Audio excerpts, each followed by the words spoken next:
शिवसेना आणि राणे यांचं सख्य होणार का या संदर्भातल्या चर्चा सुरू झालेल्या आहेत आणि त्याला कारण म्हणजे आमदार नितेश राणे यांनी असं म्हटलंय की जुळवून घेण्याची भाषा केलेली आहे. अगदी विनायक राऊत आणि राणे एकाच मंचावर असं त्यांनी हे विधान केलं. आणि या साऱ्या घडामोडींबद्दल बोलण्यासाठी माझ्यासोबत माजी खासदार आणि भाजपचे नेते निलेश राणे आहेत. सर, शिवसेना आणि राणे यांचा राजकीय वैर सर्वांनाच माहिती आहे, पण आमदार साहेबांच्या विधानानं एकदा पुन्हा चर्चा सुरू झालेली आहे की कोकणात किंवा राज्यात आता दोघांमध्ये सख्य होणार का? ते मी कसं सांगणार? आणि नितेश कुठल्या अर्थाने बोलला? तो एका कार्यक्रमाच्या व्यासपीठावर बोलला आहे. कुठल्या अर्थाने बोलला असेल मला माहीत नाही. म्हणून हे होणार का ते होणार का त्या जर तरमध्ये मी कधीच उत्तर देऊ शकत नाही. कारण का मुळात हा डिसिजनच आमचा नाही, हा आमच्या नेत्यांचा डिसिजन आहे. तसं काय होताना दिसत नाही. पण झालं न झाले मी कसं सांगणार? मी एक कार्यकर्ता आहे. माझा पक्ष एक नंबरचा पक्ष करण्यासाठी मी प्रयत्न करणारच. मग तो कोण सोबत यावा किंवा न यावा हा भाग महत्त्वाचा नसतो. आपला पक्ष जिंकवणं माझ्यासारख्या कार्यकर्त्याला ते महत्त्वाचं आहे. युती झाली न झाली मला काय करायचं आहे? मला काय फरक पडत नाही. सर, यात त्यांचं असं एक विधान होतं, म्हणजे स्टेटमेंट होतं शेवटच्या विधानाला, की जर नेतृत्वाने आदेश दिला तर आम्ही युती किंवा एकंदरीत एकत्र काम करण्यासंदर्भातला निर्णय घेऊ शकतो, अशा त्यांचं स्टेटमेंट होतं. हे कितपत जमणार आहे? कारण की तुमचं राजकीय वैर हे सर्वांनाच ठाऊक आहे. नाही, म्हणून मी म्हटलं तो एका नितेश आमदार आहे, ही त्याची दुसरी टर्म आहे. काही विचार करूनच नितेश बोलतो, न विचार करता बोलत नाही. व्यासपीठावरून कुठला संदर्भ दिला हे मला माहीत नाही, कारण का मी त्या कार्यक्रमामध्ये नव्हतो. आणि जेव्हा संदर्भ माहीत नाही तेव्हा मी अर्थ लावू शकणार नाही. पण युतीचा निर्णय हा कोणाचाच नाही, हा फक्त नेत्यांचा आहे. मला तर तुम्ही पर्सनली विचारलं तर मी तुम्हाला सांगेन की असं काही वाटत नाही होईल असं. प्रत्येक माणूस आपापला पक्ष वाढवतो आहे. त्याच्यामध्ये भारतीय जनता पक्षाबद्दल समाजामध्ये एक वेगळी आपुलकी निर्माण झाली आहे आणि महाविकास आघाडीबद्दल एक चीड निर्माण झाली आहे. तर सहजासहजी वरचे नेते ह्या युतीबद्दल विचार करतील असं वाटत नाही, कारण का शिवसेना नाव खराब करून बसली आहे या लॉकडाऊन आणि ह्या मागच्या 1.5 वर्षामध्ये. म्हणून नितेशनी जो संदर्भ दिला असेल कदाचित तो त्या कार्यक्रमापुरता असेल. त्याला काय राजकीय उद्याची वाटचाल बदलेल वगैरे असा काय मला अर्थ वाटत नाही. सर, यातलं एक चित्र मात्र थोडं वेगळं होतं. म्हणजे ज्या वेळेला आमदार साहेबांनी हे स्टेटमेंट केलं आणि ते स्टेजकडे गेले पुन्हा खुर्चीवरती बसायला, त्यावेळेला खासदार विनायक राऊत यांनी त्यांच्या पाठीवरती थाप दिलेली आहे. त्याचा अर्थ वेगळा काढला जातो, कारण की असं आतापर्यंत कधी घडलं नव्हतं. म्हणजे दोघांनी अनेक वेळा डायस शेअर केलेला आहे, पण हे चित्र पहिल्यांदाच दिसलं असेल ना. कदाचित शिवसेनेला युती हवी असेल. कोण म्हणते भारतीय जनता पक्षाला हवी आहे? विनायक राऊत कशामुळे काय करतात हे मला माहीत नाही.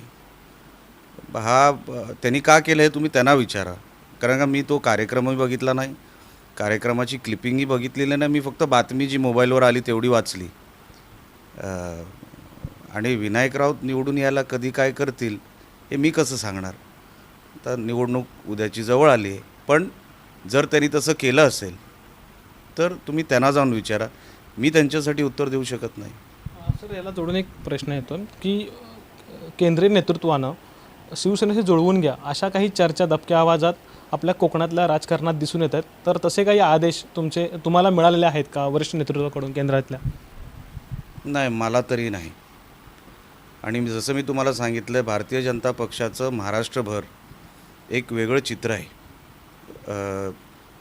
चांगली प्रतिमा आहे भारतीय जनता पक्षाची महाराष्ट्रामध्ये. तर कशाला केंद्रीय नेतृत्व जे ऑलरेडी बरबाद झालेत, जे ऑलरेडी बरबटलेले आहेत, त्यांच्याबरोबर जाण्याची का असं विचार करतील? मला तर तसा विचार सध्या तरी दिसत नाही. उद्या होईल असं वाटत नाही. कारण का ज्याचे हातच बरबटलेले आहेत, तुम्ही हात मिळवणी का करायला जाल?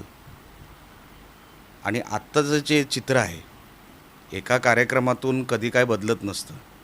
एका व्यासपीठावरून दोन नेते आपसात एक दुसऱ्याची जुळून घेत असतात, पण त्याचा अर्थ उद्या अलायन्सच होईल असं काही समजायचं कारण नाही. कारण का जमिनीवर तसं चित्र नाही. कार्यकर्ते झुंजत आहेत. उद्या कार्यकर्त्यांना आम्ही काय उत्तर द्यावं? आम्ही लढत नसतो साहेब, आम्ही लढत नसतो, कार्यकर्ता लढत असतो. उद्या त्यांनी काय करावं?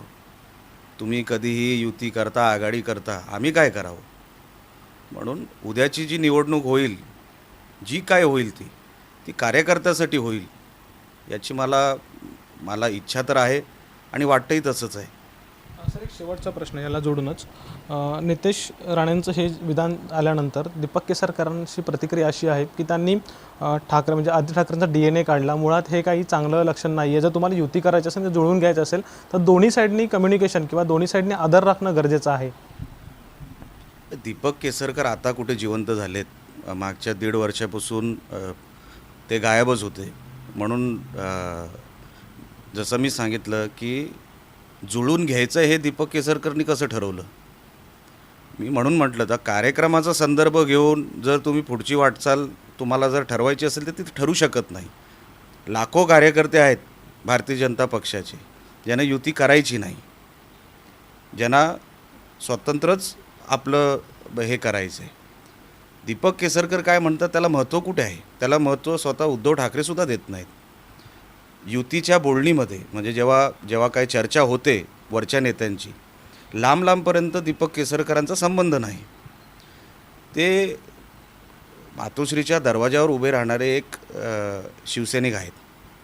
त्यांनी तसंच राहावं. उंचीपेक्षा जास्त दीपक केसरकरांनी बोलू नये. कारण का त्या कुठल्याही चर्चेमध्ये दीपक केसरकर लांबपर्यंत त्यांचा संबंध नाही.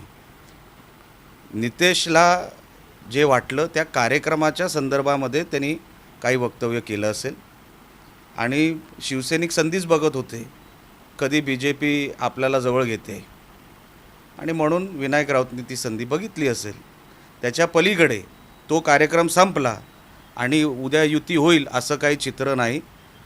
आमचे नेते आहेत, फार विचार करून ह्या सगळ्या प्रक्रियेमध्ये विचार करतील आणि दीपक केसरकर सारखा व्यक्ती ना युती तोडू शकतो ना जोडू शकतो, म्हणून त्यांना काय महत्त्व नाही. नक्कीच, एकंदरीत युतीचा अद्याप तरी कोणताही निर्णय नाही आहे आणि कार्यक्रमातल्या एका घटनेवरून किंवा एका विधानावरून भविष्यातला युतीचा निर्णय आत्ताच लावणं किंवा त्या संदर्भात चर्चा करणं हे सध्याच्या घडीला योग्य तरी नाही आहे, असं अर्थात निलेश राणे यांनी म्हटलेलं आहे. कॅमेरामन उमेश सावंतसह अमोल मोरे, ABP माझा, रत्नागिरी. ABP माझा, उघडा डोळे बघा नीट.